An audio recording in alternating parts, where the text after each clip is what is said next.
Parking போட்டு வந்தேன். ஆமா ப்ரோ, சாவி வீட்ல இருக்கு ப்ரோ. டேய் ப்ரோ வண்டி கலர் சொல்ற அதுக்கு மேல என்ன ப்ரோ? என்ன ஒரு புத்திசாலித்தனம். வண்டி கலர் சொன்னா நீ அவன் வண்டி ஆயிடுமா? டேய் ஊர்ல எத்தனை பேர் வண்டி வச்சுக்கிறான், நீ உன் வண்டி நீ வேணா பாரு, ஓசி பெட்ரோல் வரும் பாக்குறியா? நீங்களா யாருடா? ஓசி தான் பெட்ரோல் வரும் தான் எனக்கும் தான் தெரியும். வந்து இப்ப நான் என்ன உங்கள்ட்ட சொல்றது? ப்ரோ இது ஏன் என் வண்டியில நீ என்னமோ பண்ணுகிற? அது எதுக்கு மேல கை வைக்கிற? மேல எதுக்கு வைக்கிற? பொறுமையா பேசு ப்ரோ. பொறுமையா பேசுனா நீ யாரா நீ பேசு? ப்ரோ ஒரு அசிங்கமாய் போச்சு குமார். என் வண்டி, என் வண்டி. சரி என்ன ஊரு? இந்த ஊர் தான். இந்த ஊரு? எந்த ஊர்ல எந்த ஏரியா நீ? என் வண்டி ப்ரோ, ப்ளூ கலர் R15 அப்புறம் என்ன ப்ரோ? ஊர்ல 1000 பேர் வச்சுக்கிறான்டா ப்ளூ கலர் லாரன் போய். எப்படி சிக்கிரிக்கம் பாத்தியாப்பா?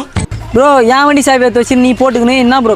என் வண்டி சாவி நான் வச்சிருக்காம நீ எப்படி வச்சுன்னு இருப்ப? எனக்கு தெரியும் ப்ரோ, என் வண்டி இந்த மாதிரி தான் ப்ரோ ஆன் ஆகும். செக்கில ஆட்டின சுத்தமான உருட்டு. உன் வண்டி எல்லார் வண்டி இந்த மாதிரி தான் ஆன் ஆகும். இது என் வண்டிடா இது இது. கூட இது நான் என்ன சொல்றேன், பெட்ரோல் டேங்க் என் வண்டியில இப்படி தான் திறக்க முடியும் தெரியுமா? இப்படி திறந்தா பெட்ரோல் டேங்க் திறக்கும்.